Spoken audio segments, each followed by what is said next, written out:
Bom dia, incrível maníacos!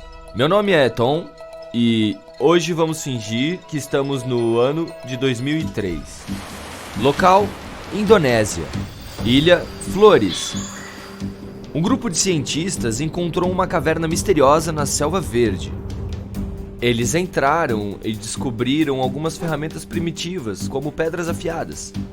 Os pesquisadores entenderam que este lugar era o lar de nossos ancestrais distantes, centenas de milhares de anos atrás.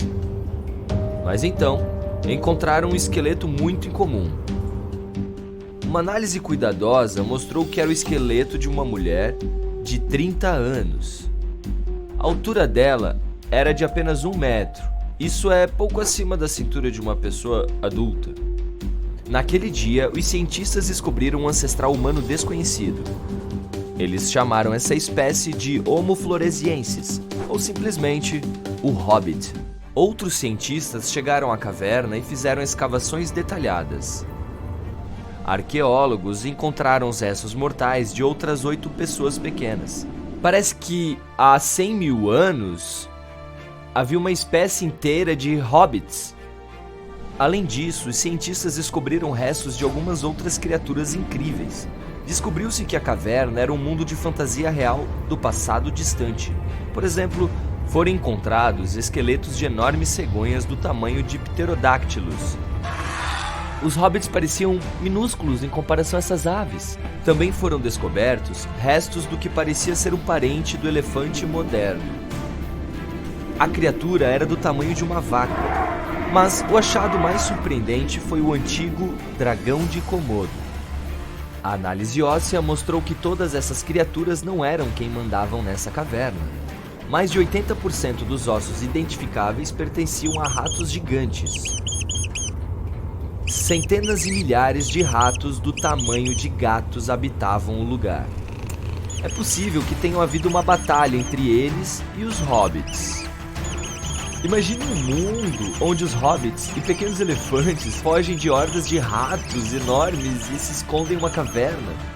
E cegonhas gigantes assistem aos eventos que se desenrolam diante de seus olhos. De qualquer forma, a análise dos restos mostrou que o Homo floresiensis era uma espécie diferente dos humanos modernos. Por exemplo, os pesquisadores analisaram os ossos do punho de um hobbit. Assim, descobriram que esses ossos se assemelhavam aos dos macacos, não aos dos humanos modernos. A cabeça dos hobbits tinha uma testa plana, inclinada e um rosto curto, e seus dentes e mandíbulas se assemelhavam aos do Australopithecus. Mas então, os cientistas carregaram todos os dados dos crânios que encontraram em um programa de computador para criar uma imagem tridimensional do rosto do Hobbit. E o computador mostrou a cabeça de uma mulher que se parecia muito mais com um ser humano moderno do que com um macaco. Mas a mesma análise do crânio também mostrou que o cérebro do Hobbit era cerca de 3 vezes menor que a da pessoa moderna média. Isso sugere que suas habilidades mentais provavelmente não eram muito desenvolvidas. A análise dos ossos e ferramentas mostrou que o Homo floresiensis pode ter vivido entre 190 mil e 50 mil anos atrás. É possível que eles tenham vivido lado a lado com os ancestrais das pessoas modernas. Para descobrir exatamente quem eram os hobbits e a que ramo da evolução humana pertencem, teve início uma investigação em larga escala.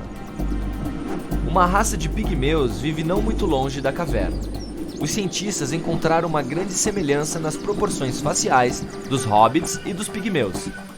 Esta tribo pode ser descendente direta das espécies descobertas. Os pigmeus afirmaram o mesmo. Eles levavam comida e flores para a caverna como um sinal de respeito aos seus ancestrais. Mas, para ter certeza, era preciso fazer um teste genético. Assim, foram contratados 2 tradutores, do inglês para o indonésio e do indonésio para o idioma pigmeu. Os pesquisadores explicaram à tribo o que queriam fazer, e os pigmeus concordaram. Eles demonstraram entusiasmo, pois estavam muito interessados na sua história. Os cientistas coletaram amostras de saliva de 32 voluntários. Tudo o que tinham que fazer era compará-las com o DNA dos hobbits. Mas foi aí que surgiu um problema sério. Extrair DNA de restos tão antigos acabou sendo uma tarefa impossível. E, por isso, os cientistas decidiram comparar o DNA dos pigmeus com o DNA de outras pessoas de ilhas e países próximos.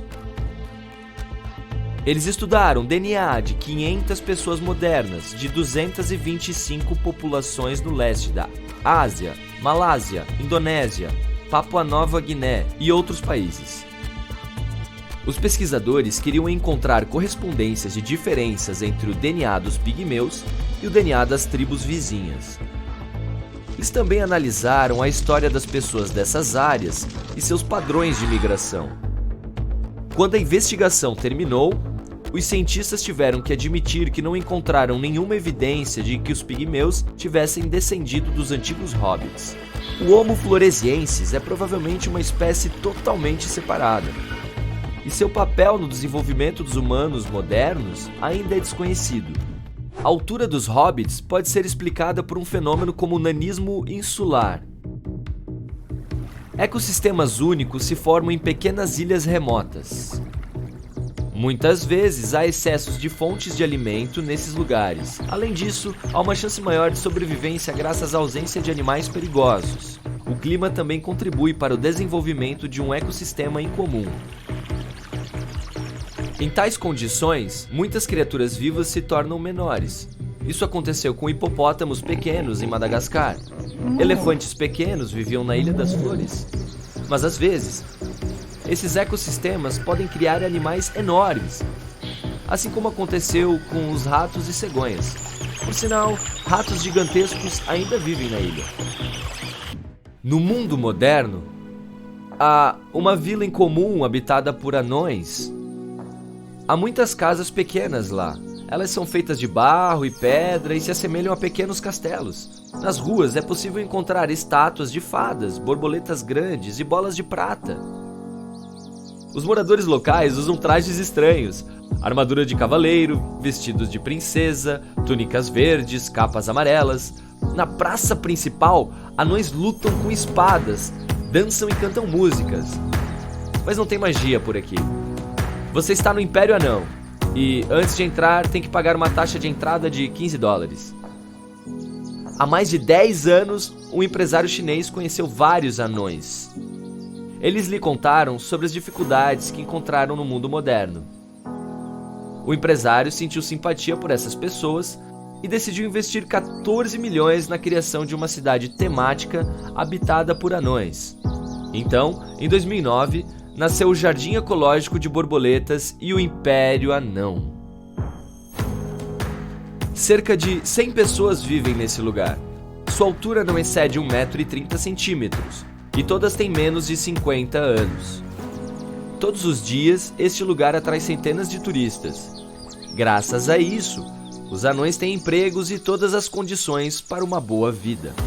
Todos os funcionários da aldeia recebem um salário de várias centenas de dólares por mês. E eles também recebem moradia e comida gratuitas. Muitas pessoas pequenas que não têm para onde ir, vêm a este lugar e encontram um novo lar e uma nova família. Por sinal, há outra aldeia habitada por anões na China. Na Vila Yangtze, cerca de 40% de todos os moradores que nascem lá acabam tendo metade da altura de uma pessoa média. E ninguém sabe exatamente por que isso acontece. Alguns acreditam que a razão é o alto teor de mercúrio no solo e a presença de gases tóxicos no ar. Há também uma lenda que diz que, uma vez, um morador desta aldeia pegou uma tartaruga negra com pernas extraordinariamente longas. Ele decidiu comer essa criatura. E por causa disso, a tartaruga amaldiçoou a aldeia. Atualmente, o número de pessoas pequenas que vivem lá está diminuindo. As novas gerações têm altura regular. Infelizmente, é difícil estudar esse fenômeno, porque o lugar é fechado para a imprensa e para os visitantes. 100 anos atrás, apenas pessoas cuja altura não ultrapassava 1 metro viviam em uma pequena aldeia iraniana. E muito antes disso, a altura dos habitantes poderia ser de 25 centímetros. Este lugar tem 1.500 anos e é considerado o berço dos anões. A baixa estatura das pessoas que moravam lá está associada à má nutrição. clima na região é quente e seco.